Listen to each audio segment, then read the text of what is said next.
What is up, everybody? This is General Spear here, and I'm here with Lotus St. Crow. How you doing, What's man? up, everyone? I'm doing good. Excellent. We are here with the War Room.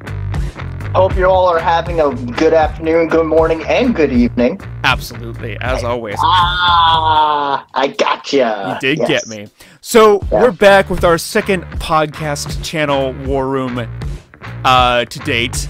And we got some interesting subjects that we're talking about today. We're going to be talking about the new Fallout 4, or excuse me, not Fallout 4, Fallout 76. And we're going to be just having fun doing that. We're going to be talking a little bit about the new War of Chosen series I got going on my channel. We're going to be talking about some things happening on Sanguine Luna Productions. There you go. It is such a tongue twister, and I love it. Absolutely. Because it throws you off all the time, and it's so much fun. And then what was the last part we were talking about here? I think I have it saved in our. This is why I'm glad we're friends on Facebook. I can just look back and take a look at what we were talking about. Absolutely. Oh yeah, we were also gonna talk about E3. What's coming up? E3, definitely. And we should, and after E3, like next month, we should definitely have a post E3 podcast. Absolutely. Oh, dude, no, that's perfect. We should have like an E3 conference live stream, just the two of us. That'd be cool. Post it on your channel. Yeah, we should do that. Okay. All right, but first, the elephant in the room, the very mutated, radioactive elephant in the room. All the radioactivity. Fallout 76. Holy crap! We have nothing but like that teaser trailer and that's the thing. leaks. That's the thing. It's not even that Bethesda has made, and it. Luckily, I remember with them saying there was going to be no mods or anything for it because it was going to be online. Bethesda came right out of the gate and say, "Okay, no, this is going to be a co-op survival game, but."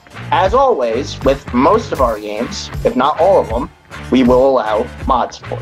So, absolutely, get some, and it's using the same engine as Fallout 4, so people realistically don't really have to do much because most of the modders know the Fallout 4 engine. So, because what's really interesting when you look at various games that have been made, especially like sequels and everything, take Battlefront, take Battlefield. Call of Duty, all these different games that have had numerous sequels, it's all the same engine that was developed in the first game, so it's really kind of just changing the interface just slightly and adding some new things that maybe weren't in there before. So I mean, like when you take, and then you have companies like BioWare, which create their own engine, basically. Monolith created their own engine for Shadow War, of all things. Like, they created Firebird, which by far is one of the best looking game engines I've ever seen. Like, absolutely. Really, it's really good. That game looks incredible. But I'm really intrigued to see what Fallout 76 is going to be all about.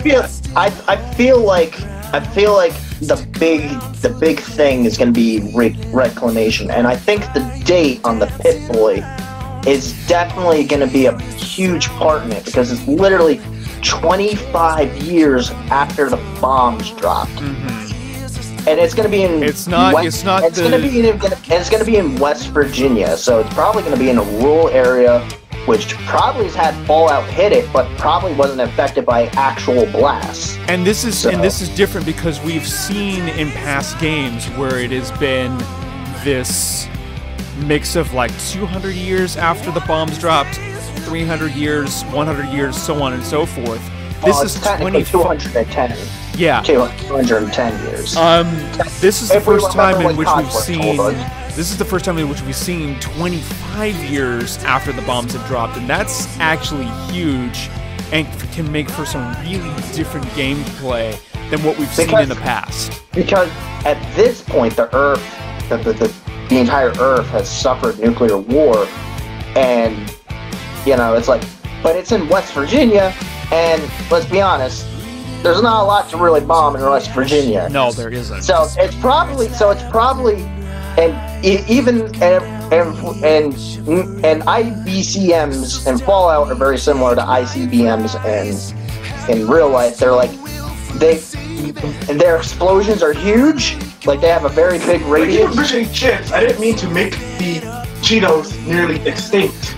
There was like 80 packs of Cheetos, that was only one. What are you doing? I had 2. The dangerous species now, there's only 1 pack. What are you doing? I'm sorry about that. Hold on just a second here. That's a moment that's gotta stay in the final edit. Yes. Reiner literally bursting in asking me about Cheetos. Right.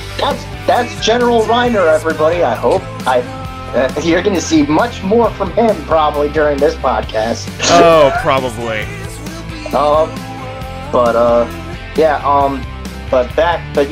It's pretty. There's not much to bomb in West Virginia, so like it's probably gonna have suffered some radiation, but I feel like the radiation in West Virginia is probably not gonna. It's probably gonna be the level that it is in Fallout 3 and Fallout 4, because like it's probably just been hit with Fallout, if anything.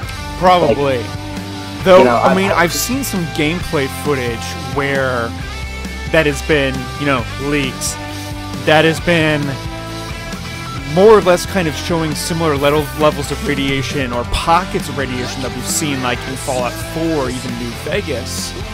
But I'm sure that's probably just maybe like that's just certain areas, but I'm sure like probably like bomb disposal sites and stuff like that, because but I'm pretty sure like as a whole West Virginia is probably not going to be as radiated 25 years in the future as probably downtown Boston, or because like they got hammered. Yeah. Like at this problem, Fallout 4 Frost, that's also 25 years into the future, and you can't step anywhere in Boston without getting radiation damage. And it's just like because it got hammered, and it's just like you just gotta like, and you have to really just take into account that certain areas of the U.S. as well as certain areas of the other world, of the rest of the world in Fallout, probably didn't get as much radiation, if any radiation. If anything, like there could be like islands in the Galapagos that probably don't see what the big problem is because they didn't get hit. Philippines are probably fine and dandy. Like literally, like they're probably like they probably don't even see the real problem. They're probably wondering like, oh, why haven't we heard from America in 210 years or some crap like that? But like like there are certain areas of the U.S. that probably didn't suffer as much radiation, if any. Mm-hmm. And I'm sure that Canada has probably been spared most of this. Probably. I'm pretty sure Canada has been spared most of this. I'm pretty sure Canada kind of saw this coming, really, and probably planned beforehand. I would actually like to see a Fallout game where, like, a DLC where you literally go into Canada. That would be cool.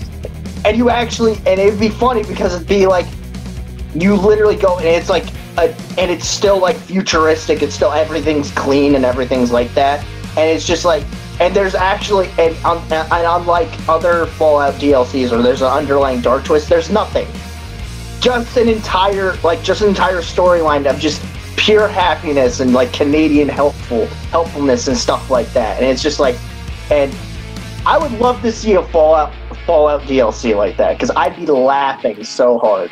What I find interesting about this, though, kind of talking back to what we know about the game so far, is Bethesda's statement, or original statement, saying, before the teaser even came out, of, oh, this game's not going to be moddable. And now apparently it is. So, I mean, how much... I mean, like, if we think about that for a moment, like, even if it was going to come out that it wasn't going to be moddable, how much of a make or break scenario would that be for people? I mean, their games have been moddable for a long time. Not to say that this won't be moddable. I'm sure the way that they were kind of looking at it was that they were trying to get on board with, like, they were probably thinking about trying to get on board with, I'm sure this game is probably still in its early development. So, like, I'm sure this game cannot be in its final stages because it doesn't look polished yet. It doesn't look polished. It doesn't look like anything. They probably only have like they're probably only gonna have a playable demo if anything. Yeah. But it's like because if they're going like a co-op, if they're doing like a co-op anything, like, and in order like, and now they're saying, oh, you'll be able to game. That means they're probably going back to the drawing board and saying, okay, we actually have to make this thing moddable now because otherwise nobody's going to want to play it. Because the beauty of Fallout and Elder Scrolls games, believe it or not, are the mods. Yes. Because the mods fix things. The mods fix things that the developers didn't think of, and we actually have seen in future titles some of these mods being incorporated into the actual game world as actual thing. Like, the best way that I can say is Fallout New Vegas, technically an Oblivion game, technically, but and I have to say, by far, one of the best Fallout games ever. It blows Fallout 4 right out of the water, and I'm really hoping that they do. And going off topic for a little bit, Fallout 4 New Vegas. Seen the modding for that? Seen the gameplay for that? Oh my gods! Wow. There's some mods that I've seen for New Vegas that I would kill to see for Fallout 4. You'd be surprised. The Bozar, you remember from the Gunrunner's Arsenal? That's in Fallout 4 as a mod. It's a pretty powerful LMG sniper rifle. It is. It's kind of like, and it's one of those weapons that you have. Luckily, the mod makes you work. It's like you have to be at least level 50 before this thing actually shows up. Basically, yeah. And it's like, and it's only going to show up in a random part of the map. Like it's either going to be carried by someone or it's going to be in a chest, and that chest is going to be locked. So I hope you have the right lock picking level for it. Otherwise, you're SOL. And it's like. And of course, the raider who has it is going to be using it on you, because raiders are stupid, but they ain't that stupid. Now, with this being in West Virginia, what kind of enemies can we expect? Are we going to expect more or less the same of what we've had in like New Vegas and Fallout 4, or are we going to experience some new enemies on the battlefield? I do think we're probably a lot of ghouls integrate into the ecosystem, but I'm sure probably a lot of it's in a rural area, and I'm pretty sure a lot of the original ecosystem is probably not really going to be touched that much.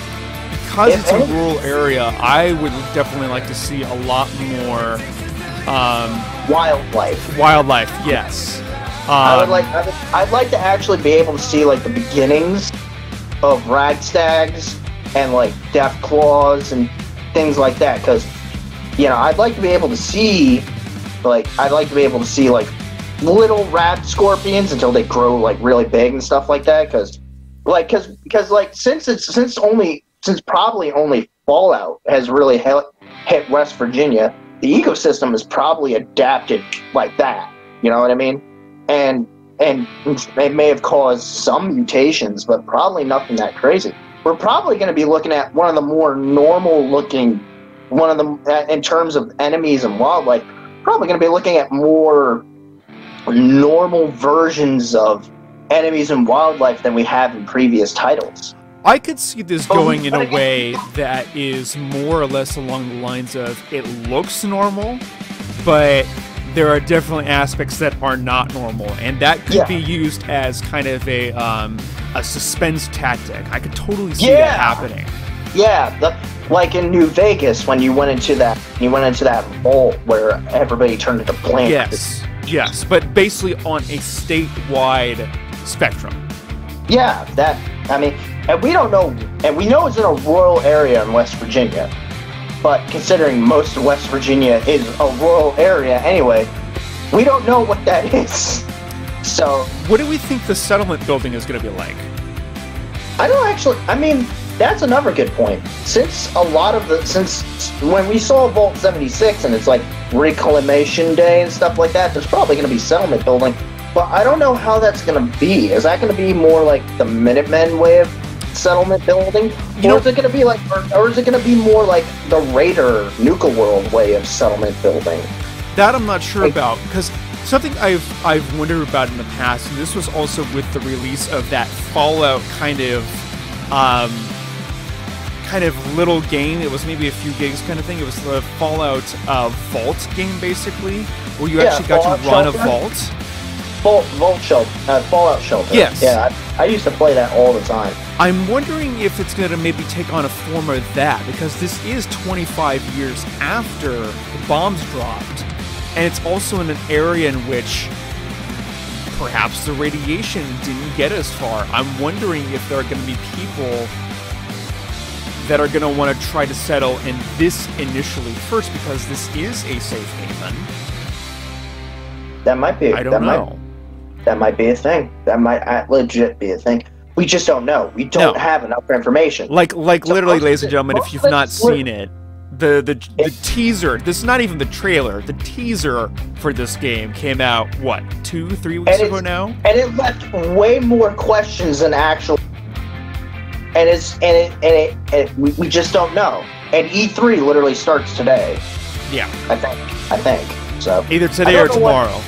Either today or tomorrow, but I don't know. Are you busy tomorrow? Do you want to I am busy tomorrow, unfortunately. Okay. All right. Well, I don't know when Bethesda is having their actual I don't know either. I really don't. Their actual E3 thing, because I'll actually, you know what? I'm gonna look that up, because maybe if you're not busy during that time, we should do a live stream for that. But essentially, long story short, ladies and gentlemen, we just don't know. We don't know. It looks awesome, the bits that we have seen, but we don't know much more than that. It's left way more questions than it has answers, and it's just like, and that's basically what every other YouTuber has said. We just don't know. We don't know enough, and we know more about Lara Croft and Shadow of the Tomb Raider at this point than we do with this game. I think we can go ahead and segue here into our next topic. That's cool with you. Sunday, it's tomorrow, and you're busy tomorrow. Yeah. It's at 6:30 p.m. It's 6:30 p.m. your time. Yeah. 9:30 p.m. my time. So. Oh, I'll definitely be watching now. Yeah, even if you're working, you're definitely gonna be watching. Yeah, so. Absolutely. Yeah. We're probably gonna be texting each other back and forth. Did you see what happened? Yes, I did. Yes, you know. Exactly. And for once, you'll probably be the one that's gonna be texting me. Probably. And by the way, ladies and gentlemen, we're friends on Facebook, and the majority of the time, because he's so busy, I'm the one that has to initiate conversations. This conference is probably gonna change that in a millisecond. Probably. He's probably gonna text me as soon as it comes on. Are you on yet? Are you on yet? I don't know. I just turned on my computer. But yeah. Anyway, let's talk about your Spartans campaign. Can I explain this? Sure, absolutely. For those of you out there who don't know, General Spear here has I think I found his channel. I think I mentioned this in the first podcast. I found his channel literally looking up XCOM 2 videos, like modded campaigns. His playlist for the Clone Wars was the very first thing that came up. I don't know if at that point you had finished the Clone Wars yet. I think you had. I think I had. So I think at that point I had finished it, and I was already. I think like you hadn't uploaded the episodes yet. Which was literally Delta Squad, and then just like the rest of them invading the alien world. Basically. If you haven't played XCOM 2 yet, go check it out. Go check it out. Go check it out. If you like strategy games, go check it out. Oh, speaking of strategy games, see, this is what I'm talking about. We constantly get sidetracked, but I need to bring this up because this is also another topic I want to bring up. Speaking of real-time strategy, have you seen Ancestors Legacy yet? Yes. It looks awesome. The cinematic camera is so good. It's so good. Ladies and gentlemen, if you have not looked up Ancestors Legacy, let me tell you what it is. Do yourself a favor. Go look it up right now. Pause here. And look it up right now. In fact, look up Bates Beckham because he posted a video of him playing the tutorial level, and it looks fantastic. It is by far, like, when the trailer came out, I didn't even know it was an RTS. I thought it was going to be another Viking RPG. That's how good it looked. But it's an actual Viking RTS. And it's not just Vikings now. You can literally play as the Anglo-Saxons. You can play as the Polish, whatever. I don't remember the other factions. The only faction I cared about are the Vikings. Right. But the only faction to care about, really, in that game. But it's literally like the first 2 minutes is a literal ass whooping by the Vikings on the Anglo-Saxons, ending with the leader getting impaled through the throat and going to Valhalla, and it is epic. And it's amazing. And then the gameplay starts while you're riding that high, and it's just like, that is how you do an intro for a Viking game. That is how you do an intro. Pretty much. But basically, he's our good friend General Spear over here is doing a War of the Chosen. This is his very first War of the Chosen campaign, and I have to say, he's doing it on Veteran, which I would never do because I'm king of the easy mode. I'm king. That's gonna be my title, King of the Easy Mode. Like when I play XCOM 2, I don't play it for challenge. I play it mainly to try to make my characters look cool. So I have God mode on and all that stuff, and it's just like, and all that fun stuff. Because why not? Because why not, right? It's like I've already played both games to completion, so it's like I'll just fool around for a little bit. But he's doing a War of the Chosen. But he's doing a Spartans campaign. And by Spartans, we mean actual Halo Spartans. I have a guy in there who he's actually going to be giving leadership perks to because Yep. This is how easy it is to work with this guy. Just ask, and 95% of the time, it's going to happen for you.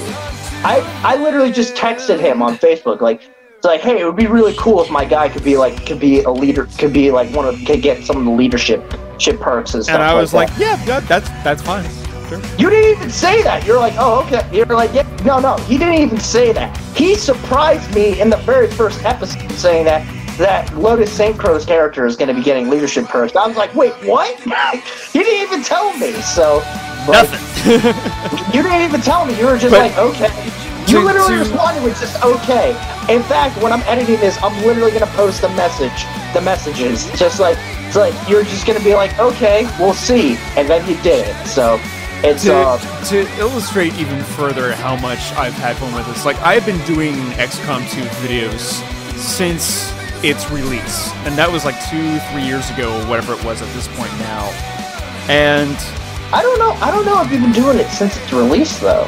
I don't know if you've been doing it since... Not long after the release. Not long... I know you've been... I know it was like a few months after it came out. It was a few months after. Yeah, because I think you were trying to get a feel for the actual game. Basically. Before you started to mod it. And so... I've been doing it for a number of years, basically. And I was like, okay, I need something different. You know, I've been doing, most recently, I've been doing the Season 2 of Clone Wars, which was fantastic. I was doing the Heroes campaign. Which was fantastic. But I was also setting up this Spartan campaign. Up until the big mod conflict. The big mod cataclysm. And for those of you who don't know what happened, can I explain? Sure. Basically, he had a whole bunch of mods, like a whole bunch of Spartan 2 mod, like the Spartan 2 mod, which he had for the ARC Troopers, which I thought was a brilliant idea. It was a fantastic idea. It was a brilliant idea. And then for a Heroes campaign, he had Master Chief was obviously a Spartan 2, you know? Literally, he loaded up the game one day, and it just screwed up. And he tried all sorts of things to try to make it happen. Apparently, I guess the mod creator had taken down the vanilla version of it. Yeah, taken down the vanilla version of it, and he was solely just running the War of the Chosen version of that mod. Yeah. I personally didn't understand, but I mean, like, but now you have War of the Chosen now, so it doesn't matter anymore. So what had happened was when War of the Chosen came out, because of how it was written, in terms of the software components and everything, it completely changed all of the algorithms for the potential mods to be modded for that game. So the vanilla mods that were written for XCOM 2 were no longer compatible with the War of the Chosen DLC. So modders everywhere were scrambling to make War of the Chosen versions of their mods. Right. When I was doing these two campaigns, which were just vanilla at this time, one of the mods that helped make this game part of, or those game series part of what they were, was the Spartan 2 mod that I forget what the developer's name of it was, but he took down the vanilla one. It's a fantastic mod. Go check it out if you haven't. And now that you have War of the Chosen, unless you have War of the Chosen. And by the way, I asked to be a trooper, and he made me a Spartan 2, which I was not expecting. Trust me, when I saw myself as a Spartan 2, I was like, by the way, my character is Aaron Outrageous Edge. So yeah, he almost died the first mission. That scared me. Because I have had so many close calls on this series. Didn't you have your first KIA in like the Galactic Empire? Something like that. Yeah, you did, because I remember I remember you. Yeah, I saw the episode pop up on my feed, and I was like on my personal YouTube, and I was just like first KIA. I was like, somebody died? Was it me? Found out it wasn't me. I was like, oh, whew, okay, that's all that matters. We gotta have the pretty boy survive, right? No, this game is gnarly. There are definitely things that I did a lot of research before this campaign came out, of learning about what War of the Chosen was about, what to roughly expect, and it was one of those things where like, this is so overwhelming and so cool at the same time. I can't wait to do this. I have to say though,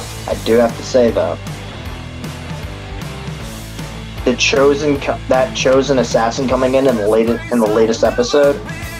Oh man, I bet your heart jumped out of your chest whenever you missed. Basically, here's the thing to think about, is that I go into every mission expecting a chosen to show up. Oh, so you plan accordingly.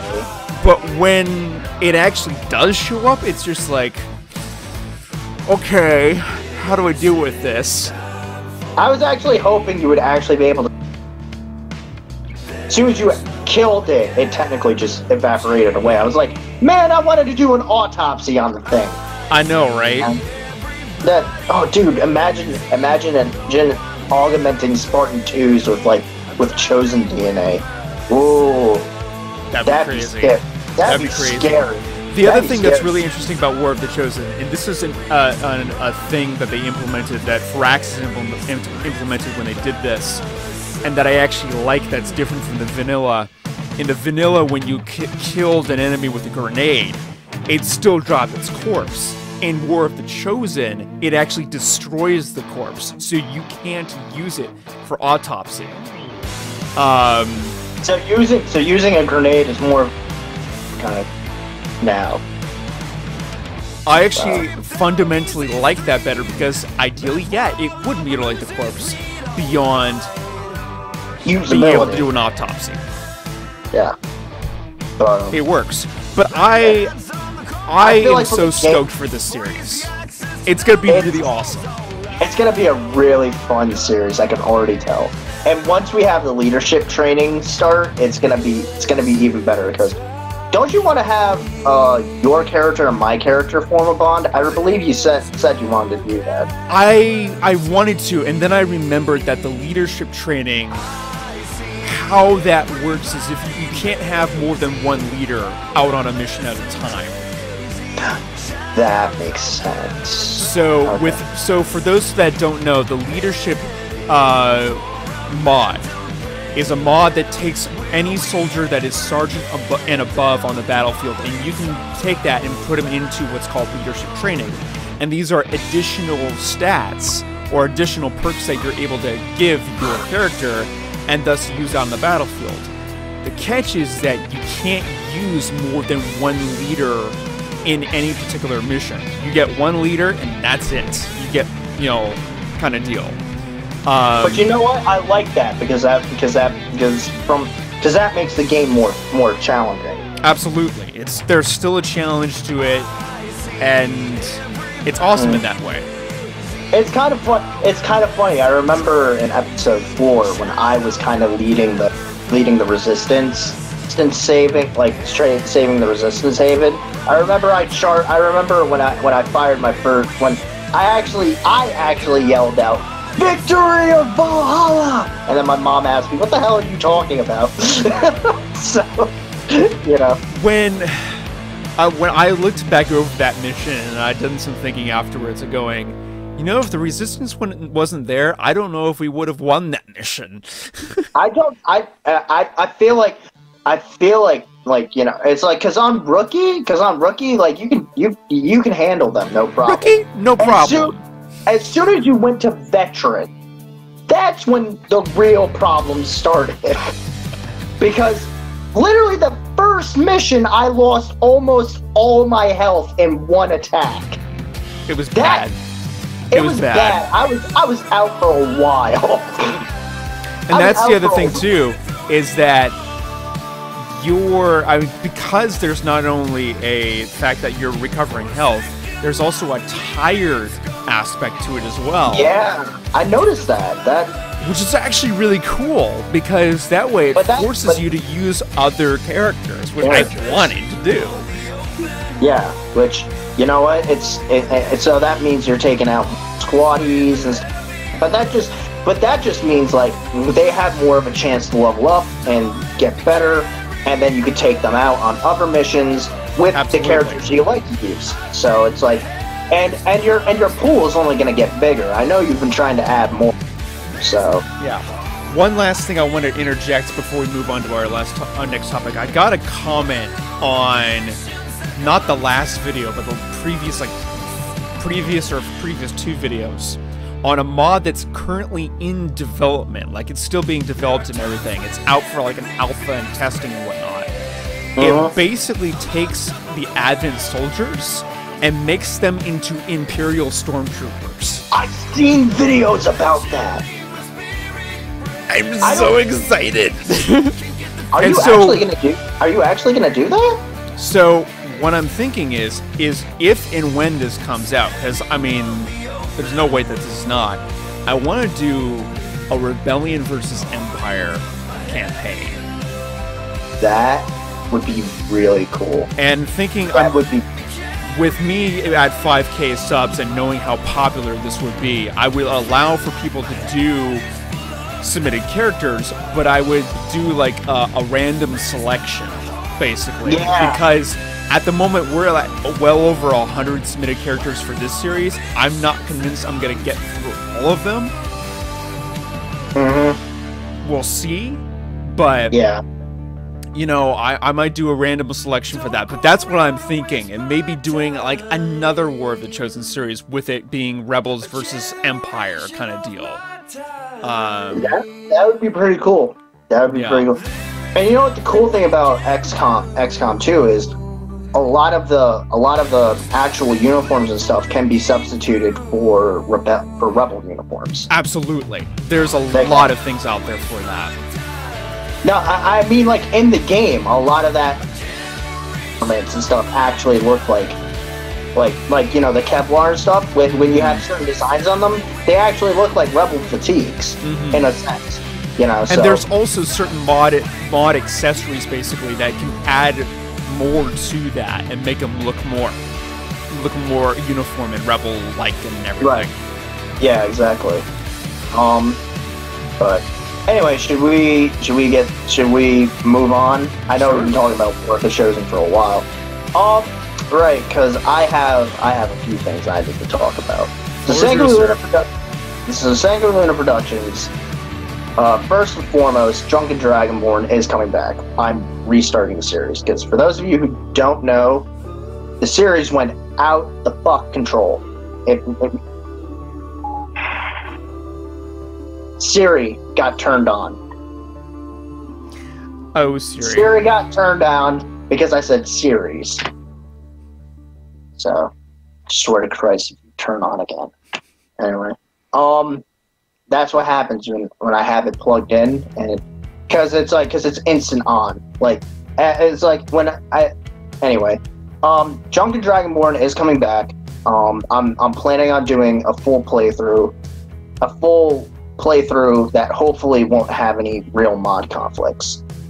I've worked out a lot of the problems, because it was like for a certain period of time, the Companion's quest line broke on me, and the Companion's quest line is integral, is important to Ragnar's development as a character. And I couldn't progress. Like I was like I'm supposed to go into the wouldn't let me go into the Underforge, and Skjorn would just like continuously talk to me about nothing, even when I had this conversation with him. It was weird. It broke on me. I finally figured out what the problem was. It was a mod. It was a mod that was conflicting with another mod. Luckily, I found another mod that basically did the same crap that I wanted that the first mod did, but didn't conflict with the mod that I actually liked using. So, boom, problem solved. And it also fixed their face as well, because if you Companion's quest from the Companion's quest that I did, their faces were very pixelated and stuff like that, like very discolored and stuff. This totally fixed that. I was like, oh, good. Because I was doing tests with another character and stuff like that, and worked just fine. Worked like a charm. So Drunken Dragonborn is coming back. It's like I'm basically keeping the same character, but we're gonna be continuing. I'm gonna make sure that I'm not gonna try to do what I normally do, which is like smithing to 100. You know, even though it'd be so much easier. But and you can make bank off of that. Yeah, I can make bank off of that. I'm not going to do that. I'm going to try not to do that. But no promises, because I know myself. I like to make the game as easy as I can. And I have a whole bunch of other mods, like my business mods, the Arkan Farm, which you've seen me do a playthrough of that. I did it the easy way, though. I didn't actually build the thing. I just hired workers to build it for me, which is technically what Ragnar is going to be doing anyway. You can do either one. You can either build it up yourself, or you can hire help, basically, to do it for you. And Winstead Mine is the same way, but you have to clear it out yourself. And then you have to buy the properties. Yes. So, and then if you're going to be doing it the easy way with a lot of cash, you got to make sure you have a lot of cash. Yeah, like lots of money. And if you're gonna be running a farm, especially a farm with a meadery, you gotta make damn sure you have the ingredients for that meadery. Because it's gonna have a greenhouse because, as you saw in my mod haul, you saw me build the greenhouse and everything. I did the final, all the stuff that you saw that I planted is everything that I would need to make every single bottle, every single type of mead in the mead hall, in the meadery. So, by the way, fantastic mod. If you want to own your own farm and do none of the work to actually, and do none of the work once you build it, have people work for you, fantastic mod. It's a great mod. It's like, it's one of the best, it's one of the more fleshed out business mods. I actually like it a lot.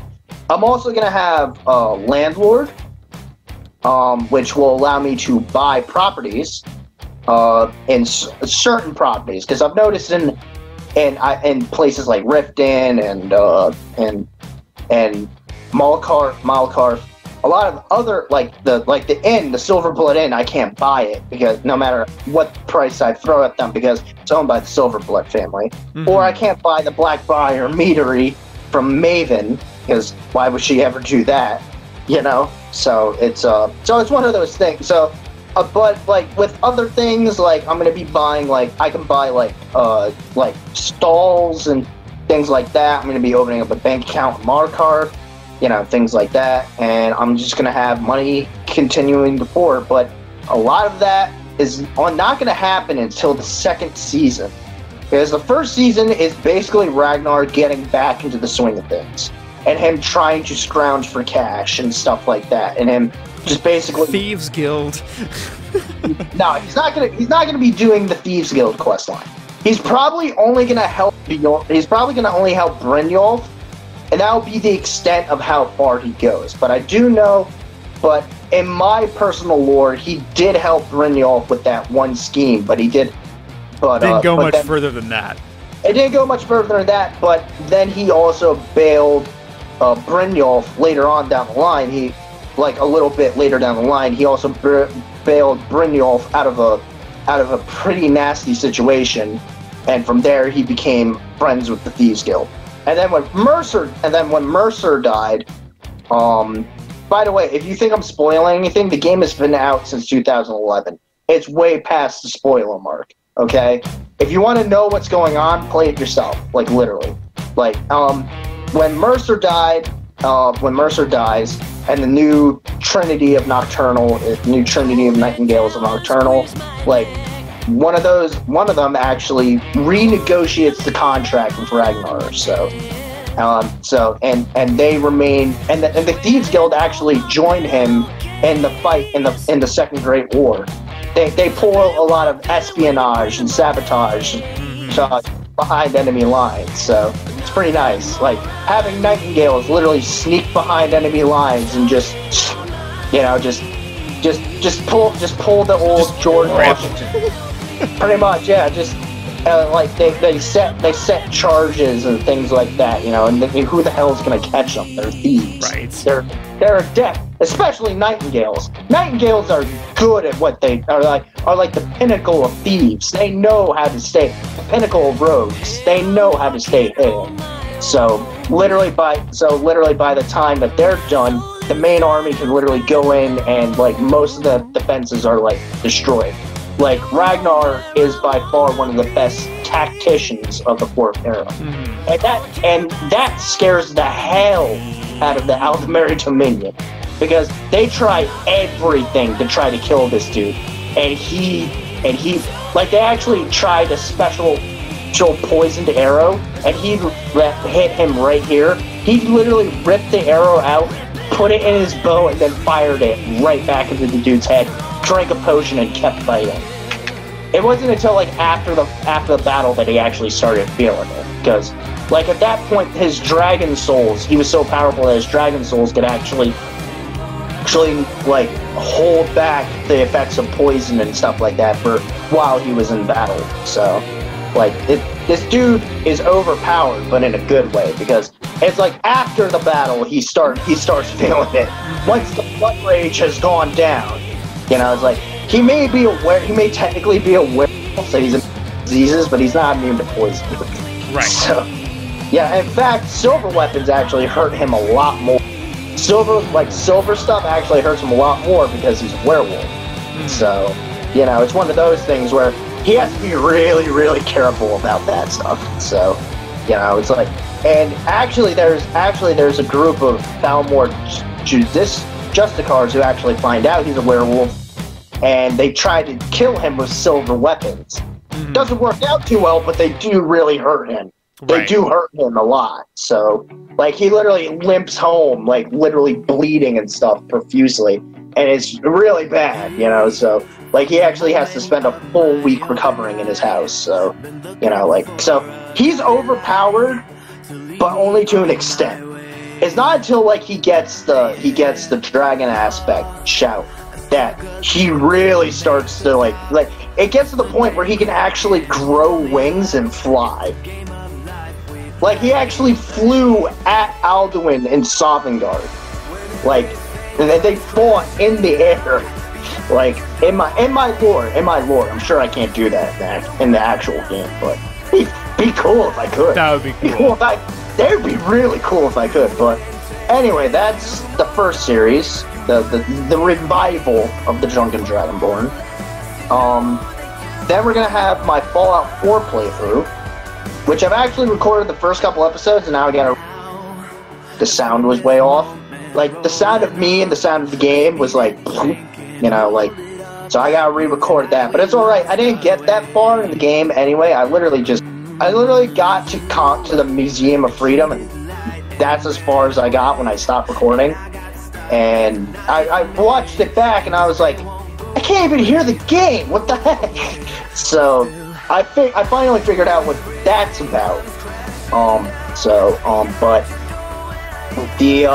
yeah, I'm not gonna be playing that as legitly or as immersively. I play Skyrim for immersion. I play Fallout just to have fun and blow people's heads up. That's literally what I do. That's what you do. That's literally what I do.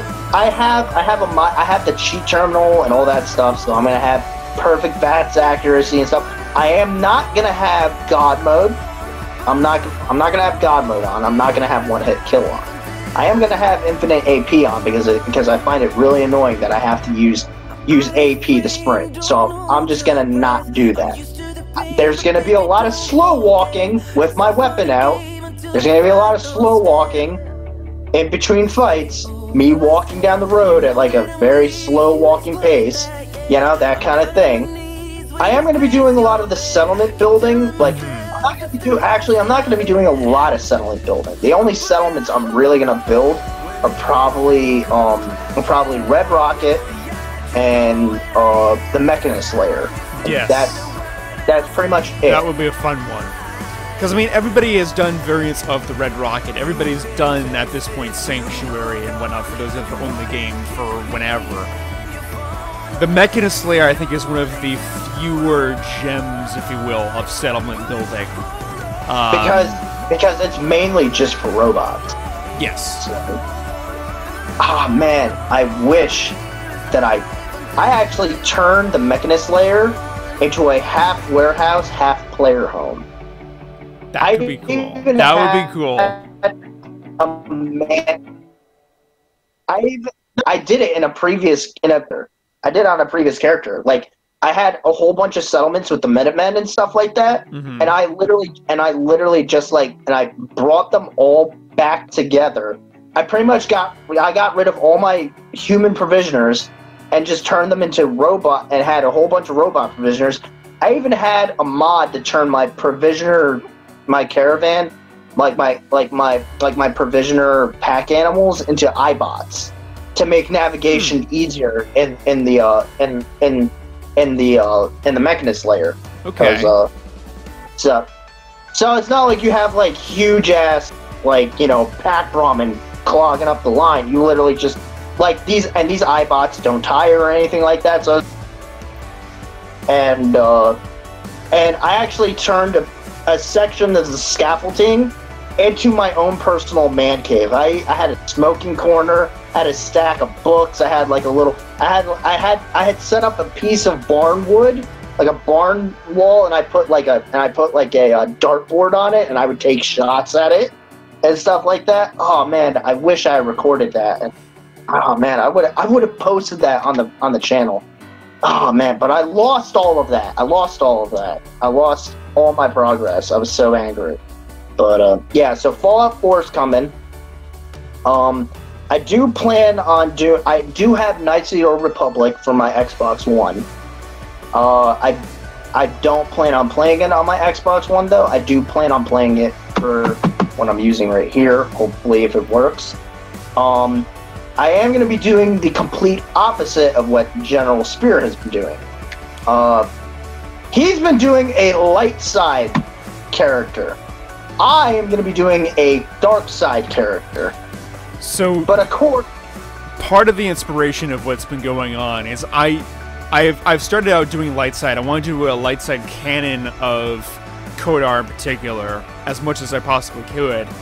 And then I want to do the same thing for Knights of the Old Republic 2 Sith Lords.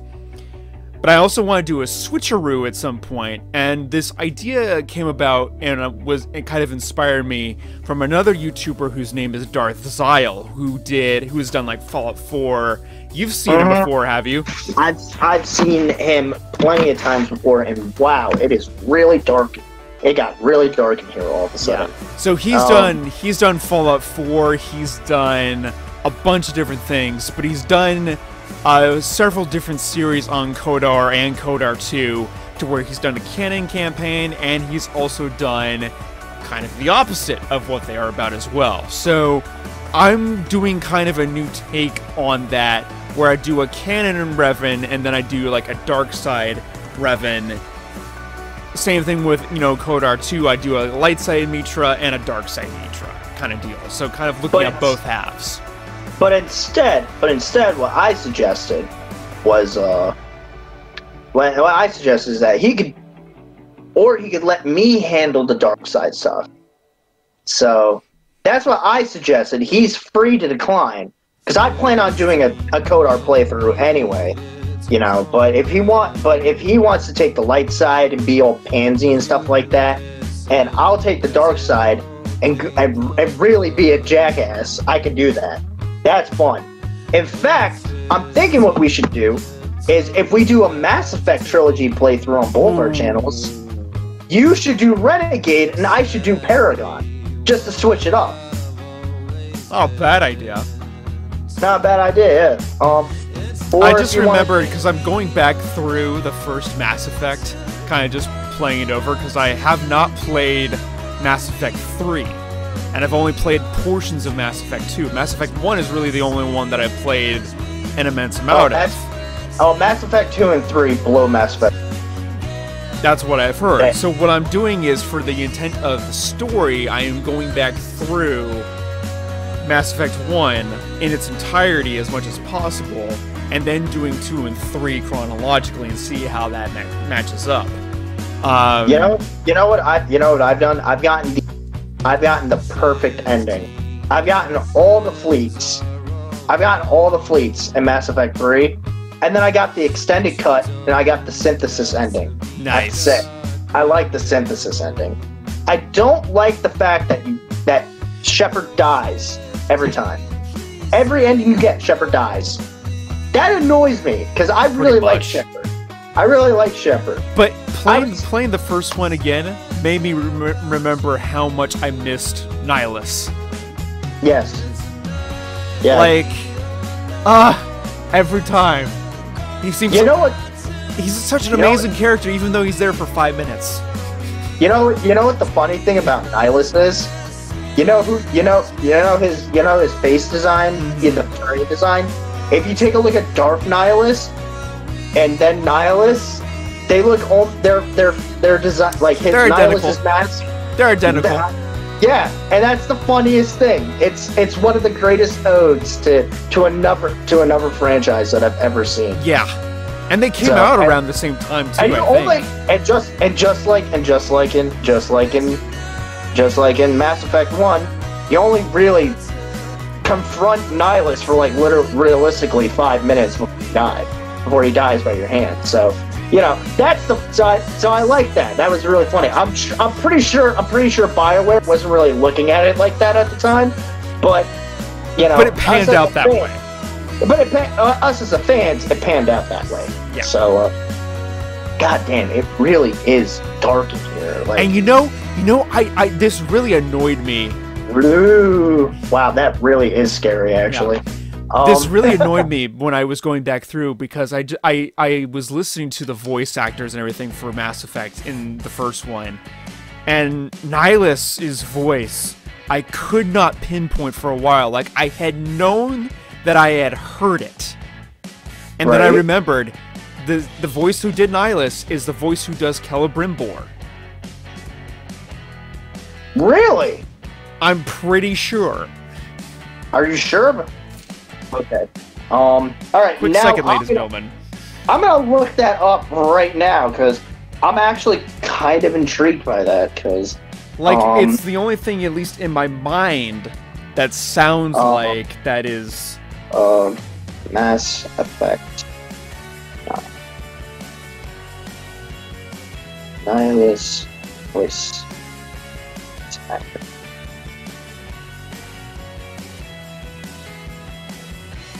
Alistair Duncan. Hold on. Celebrimbor voice actor. Holy crap, you're right. It's the same guy. It's the same guy. Oh my god. Like for example, I was trying to figure out all the voice actors because I had known a lot of them from Mass Effect, hearing them, and I'm like, okay, you had Shepard's lieutenant, who I can't remember his name, on-screen name at the moment, but he's the voice of Karth in Kodar. You had the guy who plays the commander, or Shepard's commander, basically, who is voice acted everything. I forget his name. But then you had Nihlus. Mark Meer. But then I love Mark Meer. But then you had Nihlus, who I was like, I know this voice. I've heard it somewhere before. Yeah, so I literally looked up Nihlus and I'm like, Alistair Duncan. I'm like, huh, that sounds familiar. Looked up Celebrimbor. Alistair Duncan. Holy crap!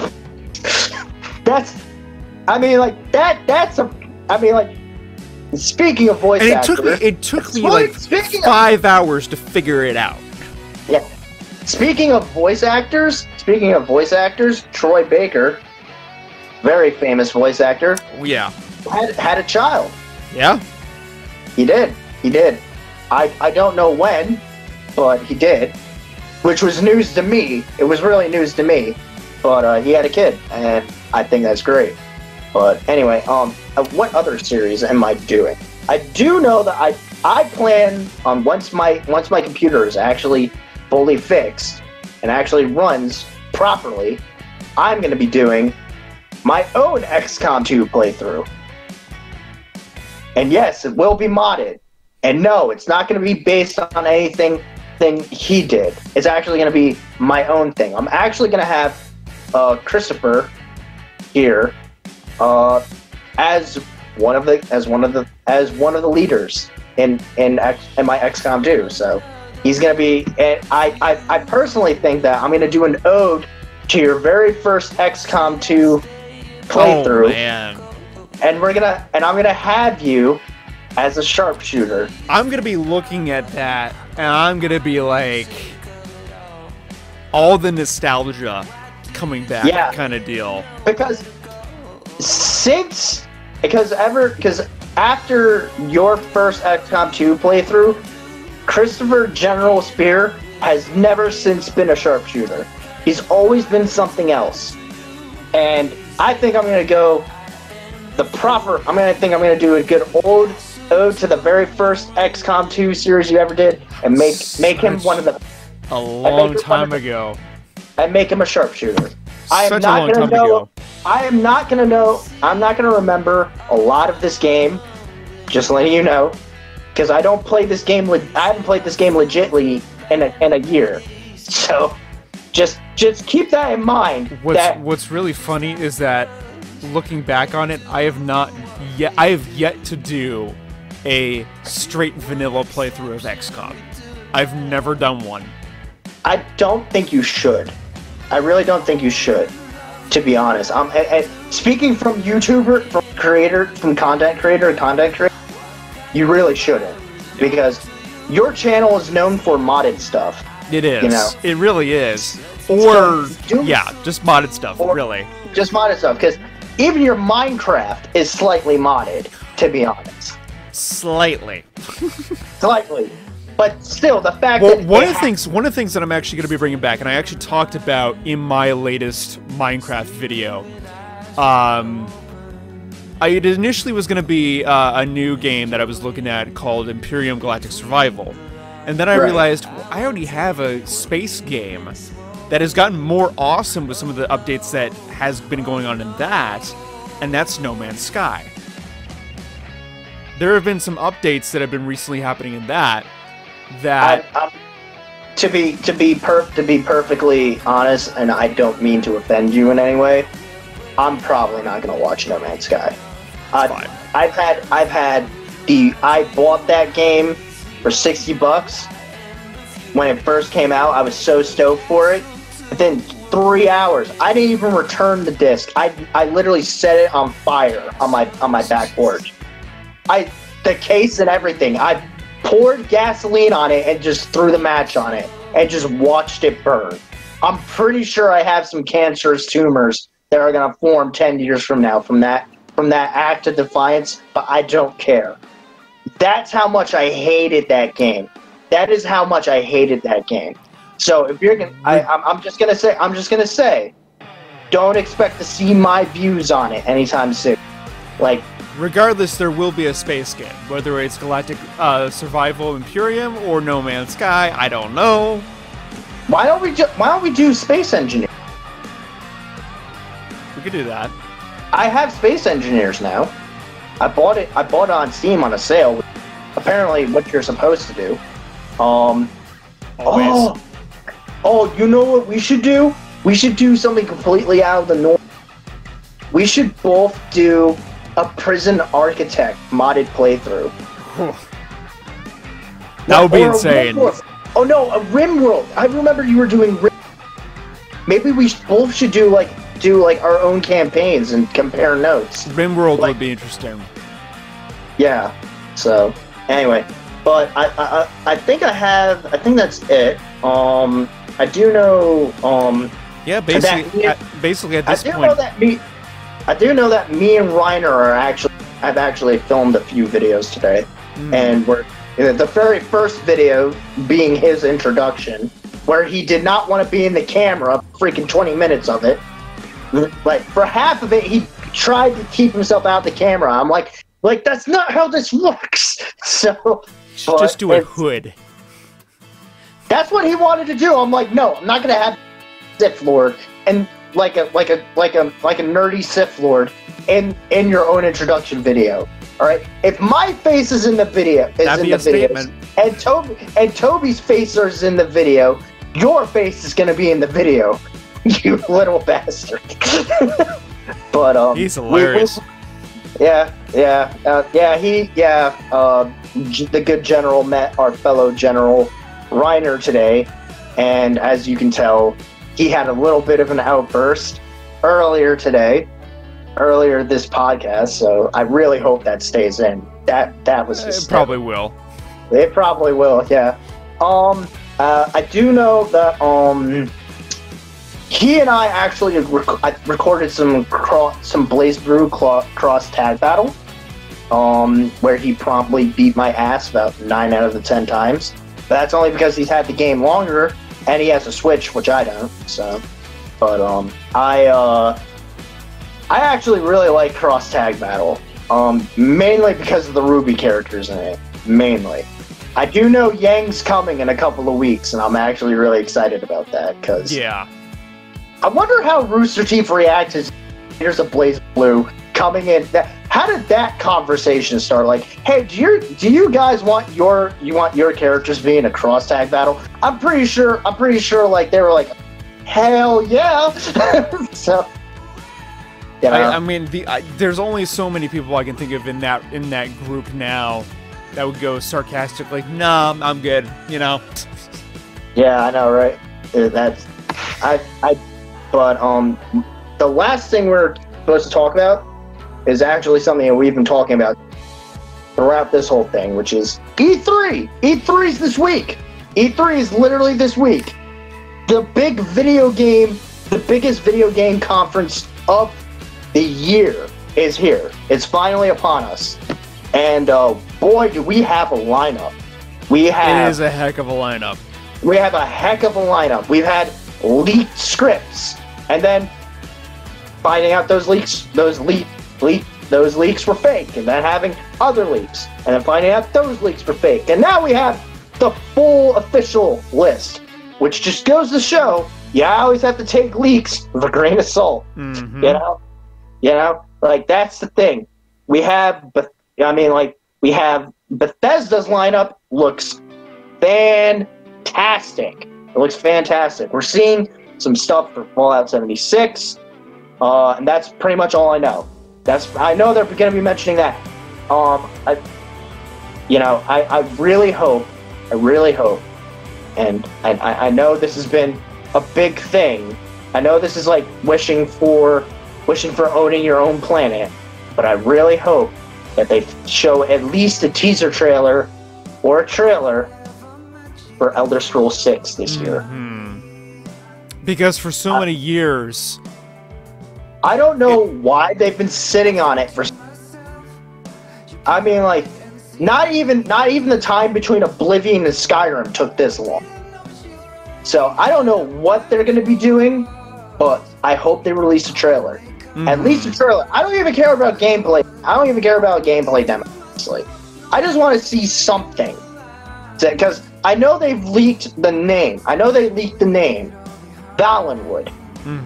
So, how is this going to work? I'm not sure. I'm really not sure. I'm not sure. How is the world going to look different? You know? Like, this is going to be one of those things that I'm not even sure. Like, are there still going to be dragons around? Are we actually going to have another Dragon character? You know, maybe the descendant of the last Dragonborn? Perhaps, I don't know. We don't know. We really don't know. It's just, there's just so much that we don't know. All we know is the name, Valenwood. So we know it takes place in the Wood Elves land. Other than that, we have not a clue. Nothing. I hope they at least release a trailer that answers some questions, but knowing Bethesda, it's going to bring up more questions than it's going to answer. As we can see with Fallout 76, prime example. Yep. You know, it's very rare when Bethesda releases a straightforward trailer. Very rare. The only time we actually ever saw a straightforward trailer was Doom 2016. Yeah. Because at least we knew what this was going to be about. Killing demons, puzzle solving, getting weapons, and then getting weapons to kill more demons. That's all it is. So, but yeah, Microsoft has a whole bunch of stuff coming up. Sony has a whole bunch of stuff. Nintendo. Surprisingly, I'm actually interested in seeing what Nintendo has to offer. Surprisingly, you know. Square Enix, I think, has something coming up. I think some other. I know. Do we know if Insomniac is going to be there? I have no idea, to be honest. For those that don't know, Insomniac are the developers of what it will be the latest Spider-Man installment at the end of this year, and it looks amazing. I think. Honestly, between you and me, that's probably going to be in Sony, if anything. It is associated with Sony, yeah.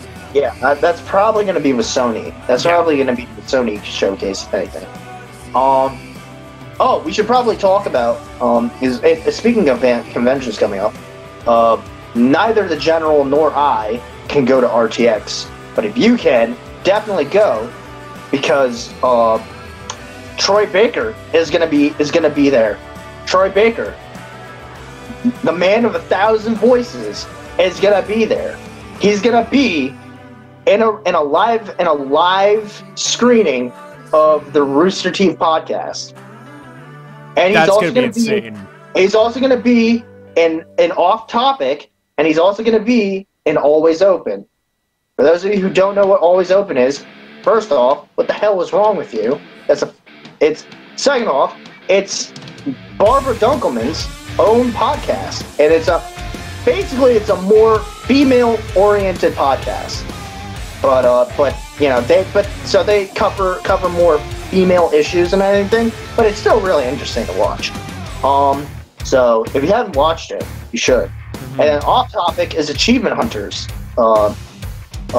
personal podcast, which you should definitely watch because it is hilarious most of the time. But a lot of the stuff Rooster Teeth does is pretty hilarious. The only thing that I can really think of that's really serious is Day 5. Mm-hmm. That's the first time that they actually went someplace dark.